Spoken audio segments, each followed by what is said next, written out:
The phrase Carthage must be destroyed perfectly reflects the intense hatred the Romans felt toward this great power. The history of Carthage is long and filled with many fascinating facts and events that changed not only the ancient world but also the modern one. For many years, Carthage was a center of trade and an empire that controlled a large part of the Mediterranean. In today's world, people know very little about Carthage, its culture, and its uniqueness. Today we will try to change that. For a long time, Carthage was merely a colony, founded by the Phoenicians in 814 before Common Era. Due to the fragmentation of Phoenicia and constant pressure from Egypt, Babylon, and Syria, Phoenicia was unable to unite and establish centralized power. The main part of the Phoenician state was located in what is now Lebanon, but it had colonies in North Africa, Spain, and several islands of Italy. The Phoenicians were a highly developed people who spread their culture to the lands they joined, most often through contracts rather than military intervention. Moreover, the alphabet of this people later became the basis of both Latin and Greek writing. Phoenicia was a maritime power with advanced shipbuilding and cartography, which allowed it to dominate the seas.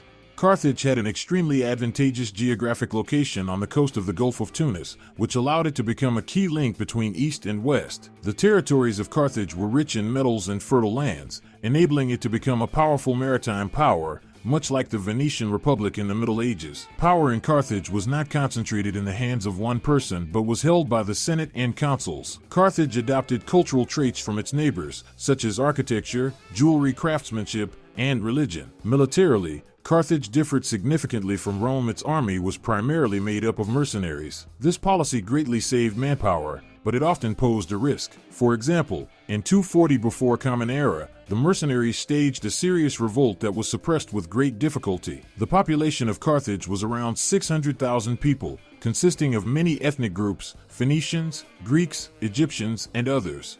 The peak of Carthage's power came in the 6th century before Common Era. When Mago took control, he rose to power as both a leader and general, actively strengthening ties with the state elite. Carthage, as the most powerful Phoenician colony, became the center of a political union of Punic cities, uniting Iberia, Corsica, and parts of North Africa. Carthaginians actively made alliances with African tribes, islanders, Sicilians, and Etruscans. Even at this stage, Carthage stood apart from Rome, but more on that later.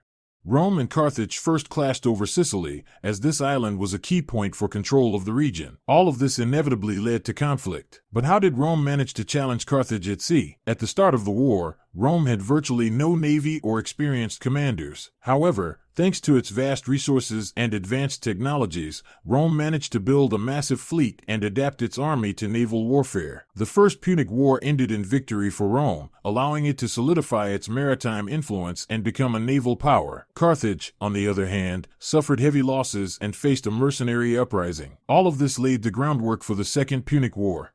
The Second Punic War became one of the greatest challenges Rome ever faced thanks to one man. Hannibal was born into a noble family. His father, Hamilcar, was a general and a staunch enemy of Rome. From a young age, Hannibal participated in military campaigns and showed great interest in warfare. He was a charismatic leader, capable of inspiring soldiers and civilians alike. The Romans anticipated the start of a new war but expected an attack from the sea. Hannibal, however, outsmarted them. He led his army through the Alps. Thus, the Carthaginian army emerged behind Roman lines, and the war was fought on Italian soil. However, Rome was not captured. Hannibal lacked the technology needed to storm fortified cities. Thanks to its unity and vast resources, Rome managed to hold out. Eventually, Hannibal was forced to retreat under extremely unfavorable terms. Carthage lost most of its fleet, its war elephants, and was forced to pay a massive indemnity. This politically broke Carthage, and 50 years later, it was destroyed altogether.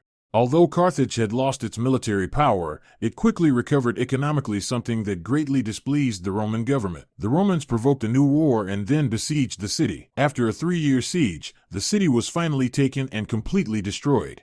Thus ended the existence of one of the greatest powers in world history.